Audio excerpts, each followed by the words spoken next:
अपने कार्य क्षेत्र को भगवान की सेवा समझिए, गंभीर भाव से रहिए, विनम्र रहिए और खूब नाम जप कीजिएगा। जीवन को उन्नतिशील बनाना है।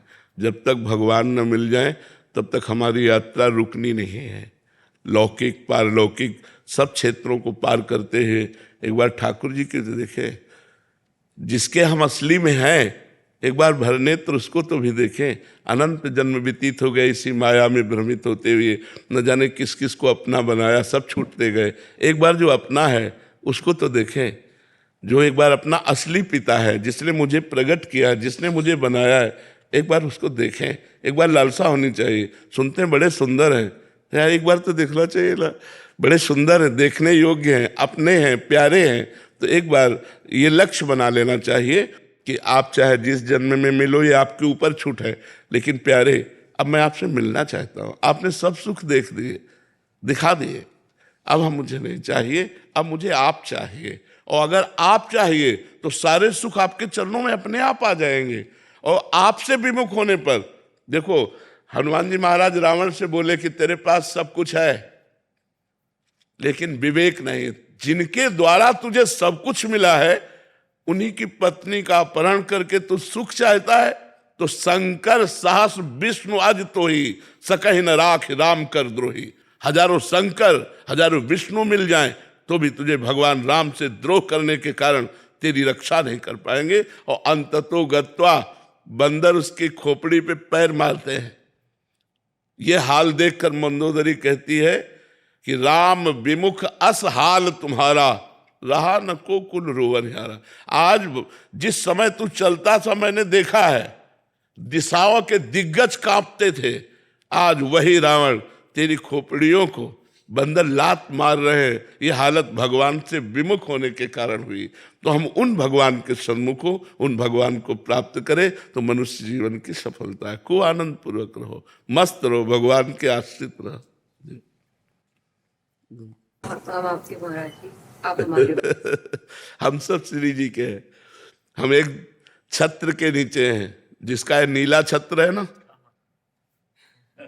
नीला छत्र है ना आकाश, हम सब उसी के बच्चे हैं, हम उसी के हैं। हाँ, आगे का मार्ग आप नहीं जानते तो हम आपका हाथ पकड़ लिए, हमारा कोई हाथ पकड़े है, उसका कोई हाथ पकड़े है और उसका वो हाथ पकड़े है। ऐसे हम क्रम से जा रहे हैं। इष्ट आचार्य गुरुदेव उन्हीं के बल से हम जा रहे हैं। ये जो परंपरा बनी है वो ऐसे ही बनी है कि हम आपका हाथ पकड़े हैं, लेकिन मेरे में सामर्थ्य नहीं, मेरे गुरुदेव मेरा हाथ पकड़े हैं। लेकिन मेरे गुरुदेव आचार्य का हाथ पकड़े, आचार्य इष्ट का हाथ पकड़े, तो मतलब हम लाइन में ही हैं, हम वहीं पहुंच जाएंगे। जय जय श्री हरि,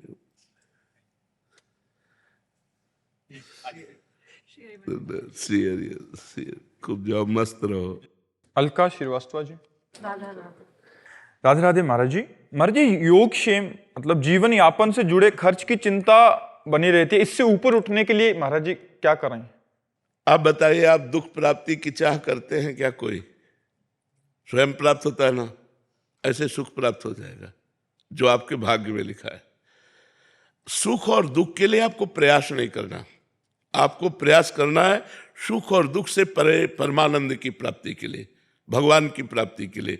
यदि आप भगवान की प्राप्ति के लिए प्रयास करते हैं तो आपको योगक्षेम की चिंता नहीं करनी पड़ेगी, क्योंकि स्वयं ठाकुर जी कह रहे हैं, अनन्यस चिंतयन्तो माम ये जनाः पर्युपासते तेषां नित्याभियुक्ता नाम योगक्षेमं वहाम्यहम्। जो मेरा अनन्य चिंतन करता है उसके योग और क्षेम का वाहन मैं स्वयं करता हूं। योग का तात्पर्य होता है प्राप्त जो है और अभी जो नहीं प्राप्त है, नहीं प्राप्ति की प्राप्ति कराने का नाम योग है, और जो प्राप्त है उसकी रक्षा करने का नाम क्षेम है। जो नहीं प्राप्त है वो स्वयं ठाकुर जी प्राप्त कराएंगे, और जो प्राप्त है उसकी रक्षा स्वयं ठाकुर जी करेंगे। वो देख रहा है योगक्षेमं वहाम्यहम्, वो ऐसे थोड़ी बोल रहा है, वो सच्चिदानंद है, वो सत्यनारायण है, वो जो बोलता है वो करता है। उन्होंने कहा योगक्षेमं वहाम्यहम्, मेरा सिर्फ कार्य है उसका आश्रय लेकर चिंतन करना और उसका कार्य है व्यवस्था करना। हम जब उसकी शरण में हैं तो उसकी व्यवस्था अपने आप होगी। आप चाहे गृहस्थ हो चाहे विरक्त हो, सबकी वो व्यवस्था करता है। हम आपको कैसे बताएं, वो इतना आगे से आगे देता रहता है। आपको क्यों नहीं मिलता? क्योंकि आप अहंकार से अपना पोषण कर रहे हैं, भगवान से नहीं। मैंने ये किया, मैं ये करूंगा। अहंकार विमूढ़ात्मा करता हमित मन्यते, तो उतना ही मिलेगा जितना आप कर रहे हो। अगर ऐसे हो गए, एक होता है गोदनामा और एक होता है निजी कमाई। जो भक्त होता है वो गोदनामे में होता है। हमारा विश्वास, हमारा आत्मनिर्भर भाव, हमारी आत्मा भगवान है, उन पर निर्भर भाव, तो कहते योगक्षेमम वहाम्यहम्। हम एक गृहस्थ की बात बताते, हम रोटी मांगने जाया करते थे, तो उनको देखते तो पूजा में ही लगे रहते। बिहारी जी के तीनों काल के दर्शन, यमुना स्नान, वृंदावन की प्रदक्षिणा और नाम जब भक्ति में रत रहते। उनकी बेटी सयानी हुई, कोई अर्थ की व्यवस्था नहीं कि आपकी बेटी सयानी हो रही और ब्याह करना है और आप रात दिन पूजा में केवल लगे रहते। आपकी आय कोई है नहीं, जो रेलवे में तो उससे जो उनको मिलता था पेंशन, उसी से उनका चलता था। वो बिल्कुल बिल्कुल विरक्त संत जैसे गृहस्थी में। तो उनका बाबा, हम बिहारी जी की वो बात देखते हैं जो उन्होंने कहा योगक्षेमम वहाम्यहम्। मैं पूर्ण भरोसे पे हूं, जिस तारीख को जिस समय होना होगा वैसा होगा। एक परमहंस जी थे, अभी उनका शरीर पूरा हुआ, बड़े ब्रज के गुप्त परमहंस थे, उनको कोई जानता नहीं था। वो एक इंजीनियर को गुड़गांव से लेकर के आए बिहारी जी के दर्शन कराने।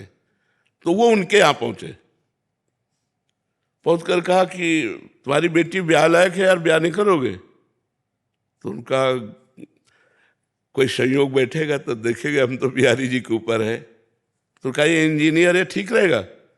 इंजीनियर से कहा लड़की ठीक रहेगी? उन्होंने कहा जी 5 मिनट हम बात करने। बोले बात कर लो, ब्याह हो गया। कैसे बिहारी जी करते, कैसे व्यवस्था करते, योगक्षेमम वहाम्यहम्। ये कोई भगवान ने मजाक नहीं की, गीता जी में स्वयं भगवत वाणी, पर हम ऐसे नहीं हो पाते। हम कहते हैं ऐसे रहो, तुम बचाने की कोशिश मत करना, तलवार आएगी और तुम्हारे गले में हार बन जाएगी, वो तुम्हारे गले को छू भी नहीं सकती यदि भगवत आश्रित हो। 5 वर्ष का बालक प्रहलाद है, त्रिभुवनपति हिरण्यकश्यप है, आग में जलाता है, जहर पिलाता है, हर कोशिश मारने की करता है, लेकिन 5 वर्ष के बालक का बाल भी बांका नहीं कर सका। और भगवान ने नरसिंह रूप धारण करके फाड़ के फेंक दिया उस वरदानी, विशेष विशेष वरदान प्राप्त किए हुए हिरण्यकश्यप को भगवान ने फाड़ के फेंक दिया। और 5 वर्ष के बालक का वो त्रिभुवनपति होने पर भी बाल बांका नहीं कर पाया। ऐसे भगवान हमारे हैं, भगवान की अनंत सामर्थ्य है। हम भगवान के आश्रित नहीं हो पाते, इसलिए हमें बात नहीं। अरे योगक्षेमम वाम्यम, ऐसा मत सोचो कि केवल बाबा जी का ही योगक्षेमम वाम्यम, भगवान अपने भक्त का योगक्षेमम। अर्जुन बाबा जी हैं क्या? अर्जुन के रथ की बागडोर पकड़े हुए अखिल ब्रह्मांडों का नायक वहां बैठा है जहां अर्जुन की जूतियां है। रथी जब खड़ा होता है तो उसकी पादुका जहां होती वहां सारथी का निवास। कौन है? ध्येयम सदा परिभवग्नम अभीष्ट दोहम तीर्थास्पदम शिव विरंच नुतम शरण्यम भृत्यार्तिहम प्रणत पाल भवाब्धिपूतम वंदे महापुरुष ते चरणारविंदम। जो भगवान शंकर ब्रह्मादि हैं, जिनके चरण रज की वंदना करते हैं, वो भगवान श्री कृष्ण है। और बैठे कहाँ है? सारथी बने बैठे हैं। तो हमें विश्वास होना चाहिए, विश्वास के बिना भक्ति नहीं और भक्ति के बिना सदगति नहीं। इसलिए चाहे गृहस्थ हो चाहे विरक्त हो, भगवान पर विश्वास करो, उसका चमत्कार देखो, उसका चमत्कार देखो, भगवान कैसे रक्षा करते हैं। महाराज जी, आपने बोला कि अप्राप्त की प्राप्ति और जो प्राप्त है उसकी रक्षा करते हैं प्रभु। महाराज जी, यहाँ जब मनोकामना वाली बात आती है कि हमने भगवान से मांगा फिर दिया नहीं, क्यों दे? भगवान तुम्हारे नौकर है। तुमने तपस्या की, तुमने साधना की, तुमने उपवास रखे, तुमने व्रत रखा, तुम तीर्थयाटन किए, तुम कितना नाम जप किए, क्यों दे दे? हमने बताया है कि 2 प्रकार से भगवान देते हैं। एक तो होता है अपनापन, जैसे ये हम दुनिया जो है हमारे भगवान की एक दुकान है, मेरे मालिक की दुकान में है सबका जीवन खाता। अब इस दुकान पर जब हम जाते हैं और हम कहें जरा सोने का हार दिखाइए, लीजिए पैसा आपको देना पड़ेगा। अच्छा, घर का आदमी गया और उसने कहा ये हार तो हमें बहुत पसंद है, ले लीजिए, उससे पैसा मांगेगा क्या? तो या तो भगवान के बनो, तो आप मेरा स्वामी है, मैं उनका दास हूं, वो मेरा पिता है, मैं उनका पुत्र हूं, जिधर चाहूं, जो चाहूं, जब चाहूं, जहां चाहूं वहां उपस्थित करवा दूं, क्योंकि वो अखिल सामर्थ्यशाली है। या तो घर के बनो, उनके दास, उनके निज जन बनो, उनके सखा बनो, उनको प्रीतम मानो, और या फिर तपस्या करो। तपस्या करो और फिर भगवान से चाहो तो, जैसे श्री ब्रह्मा जी ने कर्दम जी को आदेश किया, जाओ गृहस्थ धर्म स्वीकार करके संतति उत्पन्न करो। श्री कर्दम जी ने सोचा, बहुत ज्ञानी महापुरुष थे, तो उन्होंने 10,000 वर्ष तपस्या की। दाहिने पैर के अंगूठे के बल खड़े होकर हाथ उठाकर 10,000 वर्ष तपस्या की। भगवान प्रसन्न हुए तो उनका, मुझे मेरे योग्य पत्नी चाहिए। तो आदि सम्राट महाराज मनु की पुत्री देहूति, भगवान ने कहा वो परसों आएंगे और आपका ब्याह कर देंगे। पत्नी भी चाहिए तो 10,000 वर्ष, तो कलयुग में 10,000 वर्ष तो जीला नहीं, 80 वर्ष जीला यार। 10 दिन तो भजन करो, कुछ चाहिए तो भजन करो। ऐसे थोड़ी कि बोल दी जाके कि तुम्हें 100 किलो लड्डू खवा देंगे, भूखों मर रहे हैं। अरे पूरे विश्व ब्रह्मांड को भगवान पवार है। अच्छा, ये काम नौकर से कहा जाता है। मालिक को तुम नौकर समझ रहे हो कि तुम्हें 50,000 का फूल बंगला बनवा देंगे, हमारा काम कर दो? ऐसे नहीं होता।